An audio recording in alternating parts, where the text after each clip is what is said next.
Bonjour à tous, avec l'aide de Dieu, nous allons étudier les lois de Tmidim ou Safim, les sacrifices quotidiens, les sacrifices supplémentaires. Yesh Bichlan Shesem Mitzvot, il y a 19 commandements, Shmona Esrem Mitzvot Aseh, 18 commandements positifs, Achat Mitzvot Aseh, et un commandement négatif. Voici les détails. Les Hakim Shnegvasim Bechol Yom Olot, d'amener en sacrifice tous les jours 2 agneaux, sacrifice holocauste. Bet, les hadlik esh ala mizbeach bechol yom, d'allumer le feu sur l'autel tous les jours. Gimel, shelo lechabot, à ne pas l'éteindre. Dalet, les harim et adeshen, de prélever les cendres bechol yom, tous les jours les cendres qu'il y a sur l'autel, il faut les prélever. Hey, les haktir toret bechol yom, d'offrir des encens sur l'autel, des encens 2 fois par jour. Vav, les hadlik nerot bechol yom, d'allumer des bougies du candélabre tous les jours. Zain, shiyachiv kohen gadol mincha bechol yom, que le grand prêtre va amener une oblation tous les jours, une le matin et une l'après-midi, via Nikret Chavitin, cette oblation s'appelle Chavitin. Chet, les Hosif Shnegvasim Olot Beshabbat, en plus donc de ce qui est tamid, ce qui est quotidien, Moussaf, un sacrifice supplémentaire, donc 2 sacrifices supplémentaires, donc 2 agneaux qui sont dans l'Holocauste le jour de Shabbat. Tet Lasot Lechem Apanim, de faire le pain de proposition, Yud Moussav Rachechodashim, donc le sacrifice supplémentaire du premier jour du mois, Yud Aleph Moussav à Pesach, sacrifice supplémentaire de la fête de Pesach, Yud Bet le Hakriv Omer Atnufa, d'offrir le Omer, donc c'est une mesure d'orge, Atnufa qui est balancée, donc qui est offert donc le deuxième jour de la fête de Pesach, Yud Gimel Lispor Kol Ish Veish, que chaque homme individuellement donc va compter Shiva Shavuot 7 semaines Miyom Akarat Omer depuis le premier jour qu'on a offert ce sacrifice de Omer. Yudalet Moussaf Atzeret, le sacrifice supplémentaire de la fête de Pessah. Tedvav Lehavishte Alechem Makorbanot Abot Bigdal Alechem Biyom Atzeret, que le jour de Shavuot, donc en plus des 2 pains, il faut amener donc aussi les sacrifices qui accompagnent le pain. Tedzain Moussaf Rosh Hashanah, le sacrifice supplémentaire du premier jour de l'an. Yudzain Moussaf Yom Tzom, le sacrifice supplémentaire du jour du jeûne de Kippour. Yudchet Moussaf Echag, sacrifice supplémentaire de la fête de Sukkot. Yutet Moussaf Shmini Atzeret, le sacrifice supplémentaire du Shmini Atzeret. Ubir Mitzvotel Ubifakim Belo, l'explication de ces commandements dans les prochains chapitres. Perek Rishon Halacha Aleph. Mitzvah Taseh Lehakiv Shnegvasim Olot Bechol Yom, c'est un commandement positif de la Torah, d'offrir, d'amener en sacrifice 2 agneaux holocauste tous les jours. Venanikaim Tmidin, ces 2 sacrifices-là sont appelés Tmidin, donc Tamid au singulier, Tmidin, qui veut dire le quotidien, constamment on les offre. Echad Baboker Vechad Ben Arbaim, on l'offre en sacrifice le matin et un l'après-midi. Shenamar, on apprend ça du verset qui est dit Shnaim la Yom, donc 2 par jour, Ola Tamid, dans un sacrifice holocauste qui est au quotidien toujours. Halacha bet, vemata izman shritat, à quelle heure on fait la shrita, on abat ce sacrifice? Alors la réponse, shal boker, celui du matin, shochatin oto kodem sheta leachama. On lui fait la shrita, on l'abat avant le lever du soleil, mais non pas à l'aube, mais un peu après l'aube. Mishe yair pne kol hamizrach, lorsque tout le fond de l'Est va commencer à éclairer, eh bien à ce moment-là, on offre le sacrifice du Tamid. Ou pas Machadar Kasha et Tatsibo, il est arrivé une fois que la communauté a tardé, on dit que c'était à l'époque donc du Beit Sheni, du deuxième temple à l'époque, donc il y avait les Grecs, ça a mis du temps jusqu'à qu'ils ont trouvé donc les agneaux, Veikriv ou Tamid Shel Shachar, Be'abashad Bayom, et cette fois-ci donc ils ont amené le sacrifice du Tamid du matin, non pas dès que l'Est était éclairé, mais à la 4e heure de la journée. Donc, pour maintenant et pour tous les exemples que nous avons donnés dans la suite, on va apprendre que la journée, elle commence à 6 heures du matin et qu'elle finit à 18 heures. Ce sera plus facile pour se repérer dans les horaires. Donc ici, quand on dit à la 4e heure, donc basé sur cette idée que la jour, il commence à 6 heures et il finit à 18 heures, la 4e heure, donc c'est entre 9 heures et 10 heures. Donc ce que le Rambam veut dire ici par là, c'est que bien que il faut faire le sacrifice le plus tôt possible, donc dès que l'Est est clair, mais s'il n'y a pas la possibilité de le faire, eh bien, on peut le faire jusqu'à la 4e heure de la journée. Halacha Gimel, Tamid Shel Ben Arbaim, le sacrifice Tamid donc de l'après-midi, Shochatin Oto, quel est le moment dans lequel on peut faire la shrita à partir de quand? Mishe Yarich Atzel, à partir du moment que l'ombre commence à être prolongée, Veyukar la kol she'er, et que tout le monde peut voir que l'ombre a commencé à être prolongée. Qu'est-ce que cela veut dire? Eh bien, lorsque le soleil se lève le matin du côté est, évidemment, il y a de l'ombre. Mais après, quand le soleil monte jusqu'au ciel, haut dans le ciel, et puis il est au-dessus de la tête des gens, eh bien, à ce moment-là, donc, on ne voit pas l'ombre. Une fois que le soleil va recommencer à partir vers l'ouest, il n'est plus au-dessus de la tête, maintenant il va vers l'ouest. Et à ce moment-là, donc, à nouveau, il y a de l'ombre. Donc, ce que le Rambam dit, que l'ombre commence à être prolongée. Vehu, ça correspond à quelle heure? Mishesh ou Mertza ou Ma'ala, donc à partir de 6h30, donc c'est-à-dire à partir de midi et demi, Atsof Hayom, jusqu'à la fin de la journée, c'est-à-dire jusqu'au coucher du soleil. Mais, bien qu'on peut faire le sacrifice de l'après-midi à partir de 6h30, c'est-à-dire à partir de midi et demi, mais quand même, l'heure qu'ils avaient l'habitude de faire le sacrifice, c'était pas à 12h30, mais à 14h30. Karev, et il l'amenait, c'est-à-dire il finissait donc de faire tout le processus de sacrifice, Tasha au Merza, à 9h30, donc c'est-à-dire à 15h30. Ça fait tout le processus prenait 1 heure. Mais non, la question elle est, si on peut faire à 12h30, pourquoi attendre jusqu'à 14h30? Le Ram demande, pourquoi on l'attarde de 2 heures après qu'on peut le faire déjà à 12h30? Pourquoi t'attends 14h30? La réponse, elle est pour les sacrifices d'un particulier ou communautaire. Qu'est-ce que cela veut dire? Le Rambam m'explique. Il est interdit d'amener un sacrifice avant le sacrifice de Tamid du matin. Le premier sacrifice du matin, c'est le sacrifice du Tamid. De même, il n'y a aucun autre sacrifice après le Tamid de l'après-midi. À l'exception du sacrifice de Pesach, que lui, comme on va voir, on va expliquer dans la prochaine halakha, que lui, on peut le sacrifier même après le sacrifice de Tamid. Pourquoi? Parce que c'est pas possible que tout le peuple juif va emmener le sacrifice de Pesach en 2 heures. C'est la raison pour laquelle on va faire le sacrifice de Tamid, et après, on va faire ça, quand on dit dans 2 heures, ils ne peuvent pas offrir de midi à demi jusqu'à 14h30, ça ne sera pas suffisant que tout le peuple juif fait le sacrifice de Pesach. C'est la raison pour laquelle, on faisait le sacrifice de Pesach, et après, on faisait le sacrifice du Tamid, et après le sacrifice du Tamid, on faisait le sacrifice de Pesach. Ce que le Ram, en tous les cas, veut répondre ici, c'est que, vu qu'il y a des juifs qui doivent amener des sacrifices, si tu amènes le sacrifice de l'après-midi à midi et demi, après c'est fini, il n'y a plus d'autres sacrifices. Donc on attendait jusqu'à 14h30, comme ça, les gens peuvent amener, ou les gens, le sacrifice communautaire peuvent être amenés jusqu'à 14h30. L'exception de la règle que nous avons vue avant, c'est le sacrifice de Pessah, que lui, on l'offre uniquement après le Tamid de l'après-midi, bien qu'en général, le Tamid de l'après-midi, c'était le dernier. Vechen, encore, une autre exception, mais une exception qui est liée aussi avec le sacrifice de Pessah, une exception qui est uniquement le 14 Nissan, donc la veille de Pessah, pour les Mechus Kippourim. Mechus Kippourim, littéralement, c'est quelqu'un qui manque de pardon, c'est-à-dire quelqu'un qui était impur, il a fait un processus de purification, donc il a déjà atteint une certaine pureté, mais pour qu'il va pouvoir manger de la viande sacrificielle, il a besoin, et pour rentrer aussi dans un endroit donc, qui est considéré Kodesh, il a besoin d'amener encore un sacrifice. En attendant, il est Mechoussar Kapara. Eh bien, ce sacrifice-là que ce Mechoussar Kapara doit amener, Makrivin Kaparatan Achatam Mishven Arbaim Beyom Arba Asar, exceptionnellement le 14e jour du mois de Nissan, ils peuvent amener leur sacrifice après qu'on a amené le sacrifice du Tamid. Pourquoi? Quelle est la raison? Pour que ces Mechoussar Kapara-là, ceux qui manquent donc de ce pardon, qui ne peuvent pas manger jusqu'à présent la viande sacrificielle, ils offrent leur sacrifice, même après le sacrifice de Tamid, la veille de Pessah, pour qu'ils puissent manger, ils vont être purs, entièrement purs, et donc pouvoir manger de la viande sacrificielle, en l'occurrence, le sacrifice de Pessah. Halachae, Erev Sachim, donc le 14e jour du mois de Nissan, Ben Bechol, la veille de Pessah, Ben Bechol, Ben Beshabbat, que ça soit en semaine, comme on verra dans la suite, quand on dit en semaine, c'est de dimanche jusqu'à jeudi, on verra que vendredi, c'est un cas à part. Donc, Ben Bechol, Ben Beshabbat, que ça soit en semaine, que ça soit le jour de Shabbat, Haya Tamid Nishra Beshavon Merza.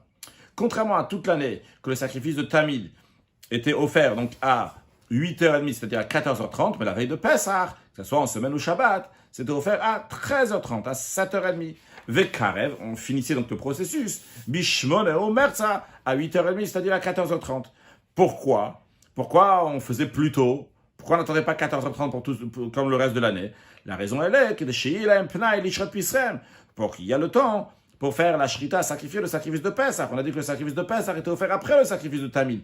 Si tu offres le sacrifice de Tamid à 14h30 seulement, alors tu réduis le temps de pouvoir amener le sacrifice de Pessah. C'est la raison pour laquelle que la veille de Pessah, le 14 Nissan, on offre le sacrifice du Tamid à 13h30 pour qu'il y ait plus de temps pour offrir le sacrifice de Pessah. Maintenant, si la veille de Pessah, c'est aussi la veille de Shabbat, donc c'est un vendredi, dans ce cas-là, il devançait encore plus. Pas, il devançait seulement à 13h30, par rapport à toute l'année, c'est à 14h30, mais là, le vendredi, veille de Pessah, il devançait encore plus, à 12h30.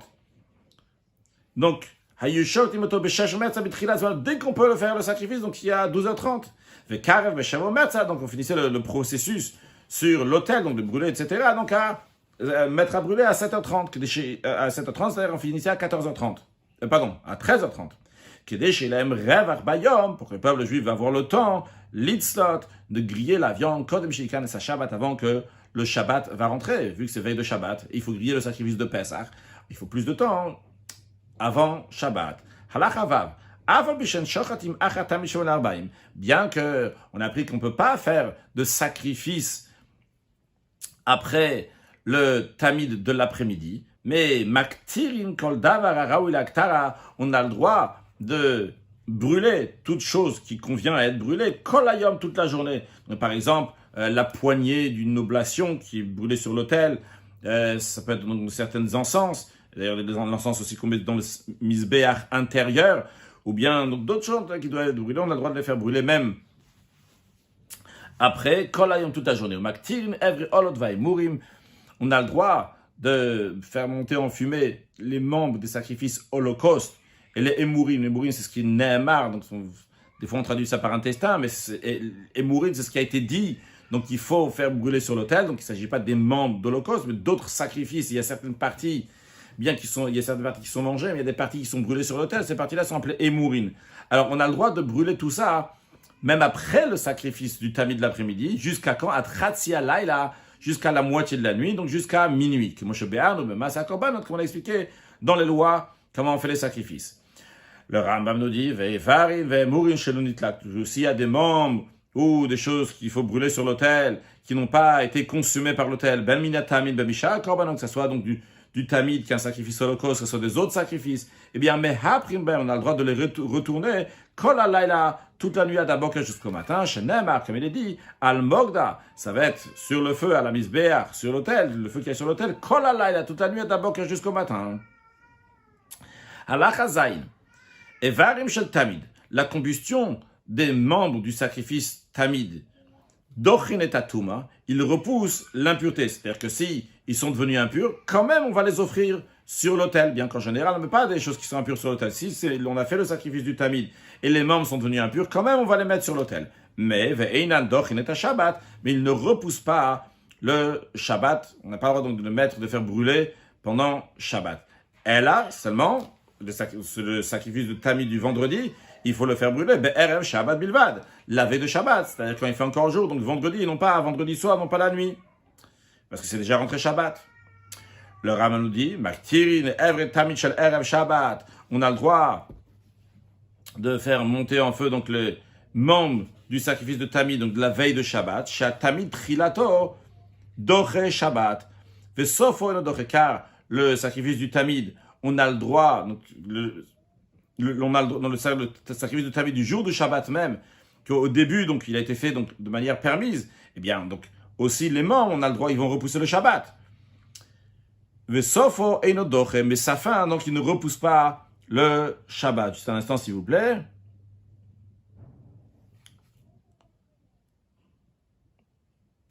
Alors, j'ai pas mis la virgule là où il fallait. Every tamid shel erev Shabbat. Et la rave erev shavilva, every tamid shel erev Shabbat.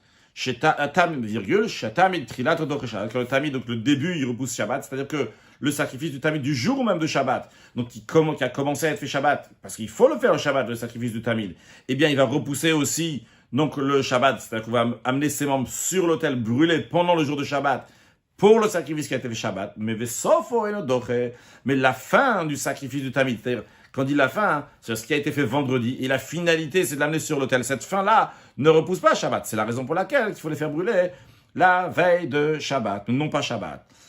Maintenant, Chelve Shabbat, en ce qui concerne donc les graisses du sacrifice de Tamid de l'après-midi du jour de Shabbat, eh bien, on a le droit, Kevin, on a le droit de les amener en sacrifice, donc à la sortie de Shabbat, même Beleil Yom Tov, même si à la suite de Shabbat, on est Shabbat, et juste après ça, donc dimanche, c'est-à-dire samedi soir, il y a un jour de fête, eh bien, on a le droit de prendre ces graisses-là du sacrifice du Tamid de l'après-midi et de les brûler pendant la nuit, donc qui est la nuit de Yom Tov, Imchal Yom Tov Yom Motzei Shabbat, dans un cas où la fête, c'est à la sortie de Shabbat.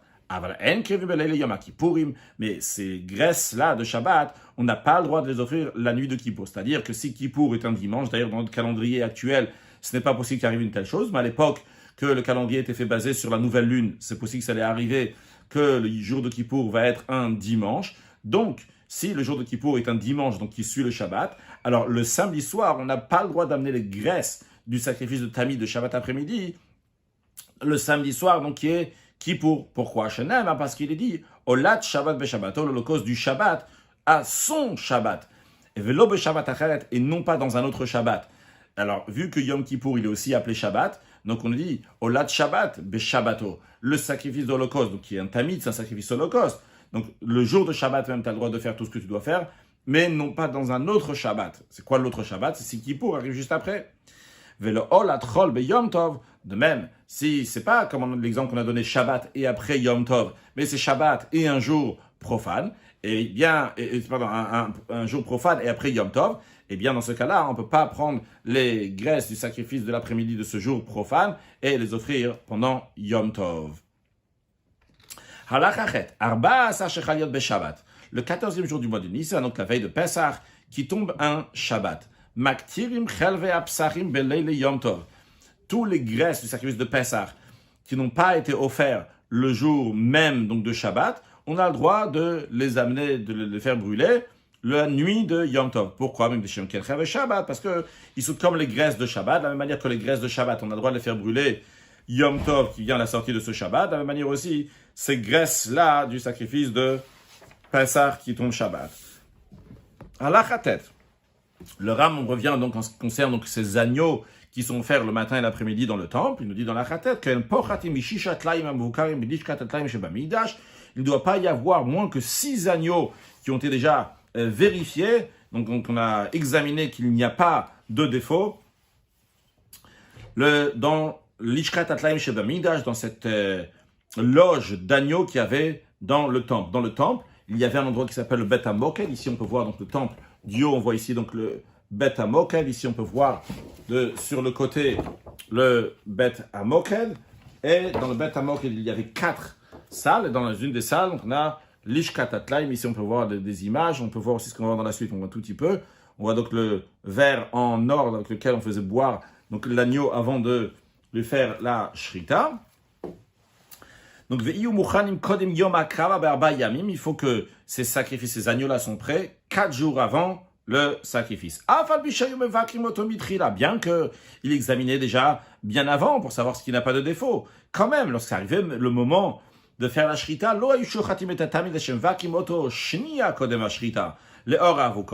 ne faisait pas la shrita du tamid jusqu'à qu'on va l'examiner une deuxième fois avant de faire la shrita à la lumière des torches. On faisait boire de l'eau dans un verre en or,